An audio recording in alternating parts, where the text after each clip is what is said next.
Buenas and half a day. Good morning, everyone. Thank you for joining us today. We're here to honor the American Legion on their 92nd year. And so I'd like to invite Mike up and Jerry and his wife up here with us. Don't be shy. and Mrs. Yingling, if you'd like, we can have someone take the photos for you.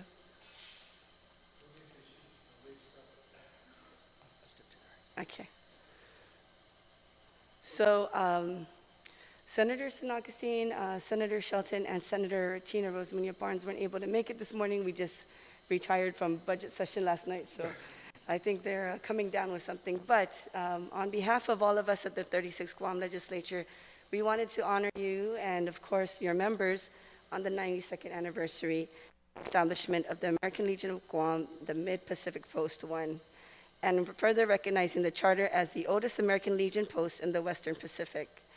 Be it resolved by the Committee of Rules of Imanay Trantay Sais Nalasaturan Guahan, whereas the American Legion is the largest veterans organization across the nation, which represents over 3 million veterans who have served in the armed forces during times of conflict. In 1990, the American Legion was chartered by Congress as a patriotic mutual help wartime veterans organization.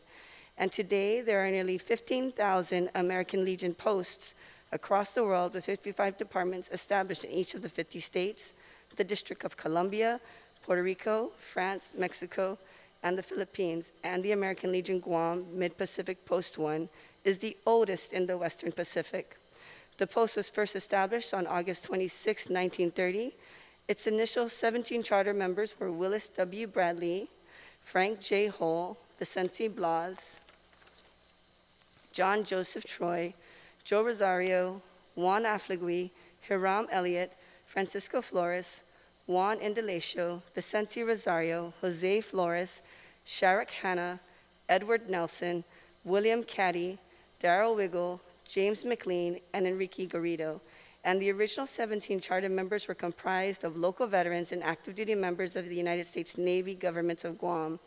And the American Legion Guam mission is to honor the service of all United States military veterans on Guam and serve their needs and the needs of their widows and dependent children.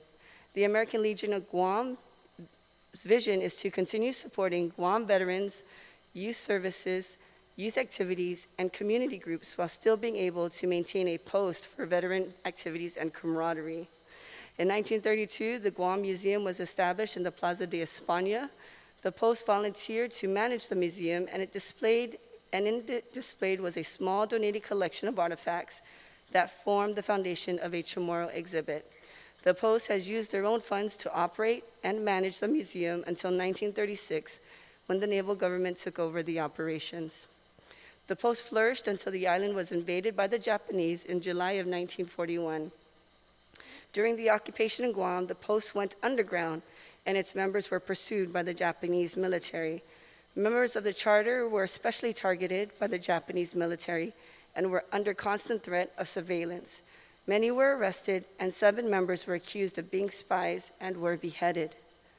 After the war ended in 1945, the American Legion Guam was reactivated with 51 members and for the first time had a unit of the American Legion Auxiliary. The post became dormant from 1946 until the charter was reactivated once again in 1982. In 1982, several veterans worked together to explore the activation of a veterans organization for honorably discharged veterans who were not eligible to be members of the Veteran of Foreign Wars. A prominent veteran, Bobby Cobb, initiated contact with the Department of Alaska to reactivate the post in Guam as American Legion Post 53 under the Department of Alaska. And in 1995, the post requested and was granted authority to revert to its original charter as Mid-Pacific Post 1. In 1998, settled its office in the village of Tamuning and is active in community services, including conducting an awards program for JROTC units for Guam's high schools. The post conducts an annual flag retirement ceremony on June 14 and participates in memorial activities in collaboration with other veterans organizations. The post operates a canteen for its members and guests and hosts monthly meetings. Is that the SOS that you guys are having on Friday and Saturday? Is that cantina? Yes.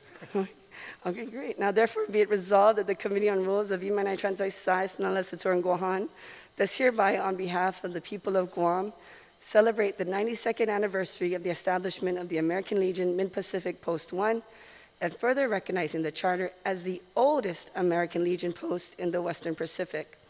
And be it further resolved that the Speaker and the Chairperson of the Committee on Rules certify and the Legislative Secretary attest to the adoption hereof, and that copies of the same be thereafter transmitted to John W. Haley, Post Commander, Jerry Yingling, First Vice Commander, Juice Romayas, Second Vice Commander, Mike Soderkis, Adjutant, Chris Toran, Finance Officer, Will Smith, Sergeant-at-Arms, Jim Soley, Historian, and the Honorable Lourdes A. Leon Guerrero, Imaganhagan Guahan.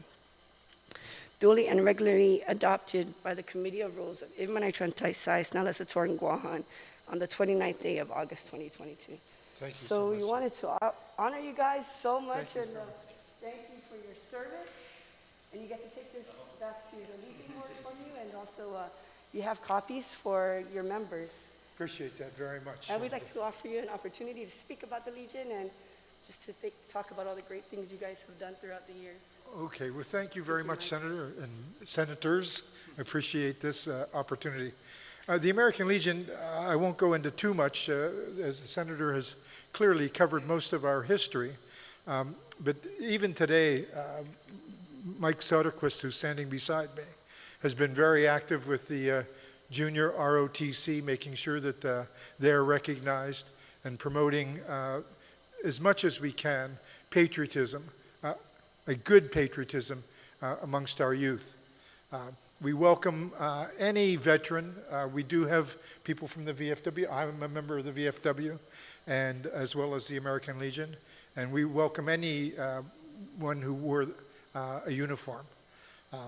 Lastly, just cannot say enough to thank you for recognizing us, and all of you veterans out there who are not members, come on down. You need to understand that the American Legion was formed to address readjustment for soldiers after World War I. And that Soldier Readjustment Act became the VA. So understand that the American Legion has done much to promote for servicemen and servicewomen to readjust into society, to take care of some of their injuries and wounds. And again, Senator, thank you very much. Thank you. Senator, thank you. Yes, I want to reiterate that. We appreciate the recognition because really, we really want to try and get the American Legion back more recognized within the community, and events like this and the recognition that you give us is greatly appreciated. One last thing I want to add too is that we will have the National Commander from Washington, D.C. visiting this December. He's going to be doing a tour of the Pacific, and the second stop will be here on Guam. So again, thank you very much. Appreciate it. Did you want to recognize your wife? Oh, this is my wife, Sujin. Okay. So, but thank you very much. All right, so really it's an honor to recognize the very first veterans, I would say, veteran support group on Guam and in the Pacific. And, you know, I didn't realize you guys had 92 long years. And reading through some of your history, really seeing the adversity that our men had to face, you know, going to service, and then also during the time in World War II where they were held captive and, you know, executed for their alliance to the United States. I'd like to ask one question. Sure. The Edward A. Nelson, who signed our original charter, is he related? I have to check. I have to check. I was wondering the same thing too. So, but my great grandfather married Laura Scambaluri, so he was here right after World War I. He came from the Navy, and so could be one of his brothers. Yeah. Very likely, yes. Yes, and so, but yeah, it was surprising to see that, and so. One last historical factoid. One last historical factoid. I'm a history buff. But I just learned this morning that the first American shot for World War I was on Guam to sink the Comoran out in Apra Harbor. So, people of Guam need to have far more pride in their history and how they've affected the world, and a good effect on the world. Anyway, again, thank you, Senator. Appreciate it. So much. That's great. That's great to know. So we're always the spear, the That's tip of right, the tip of spear, the right? spear, Even back in World War I. Well, thank you so much for taking the time out, for being with us and working with us to get a time available for you guys. And we wanted to visit you on your 92nd anniversary on that day, but we were unable to. And so we're happy to have you here today. Drinks are on me. Okay, all right. So thank you very much, everyone. Have a good day, and God bless you all. Thank you, Senator. Thank you. All right. So I did go to the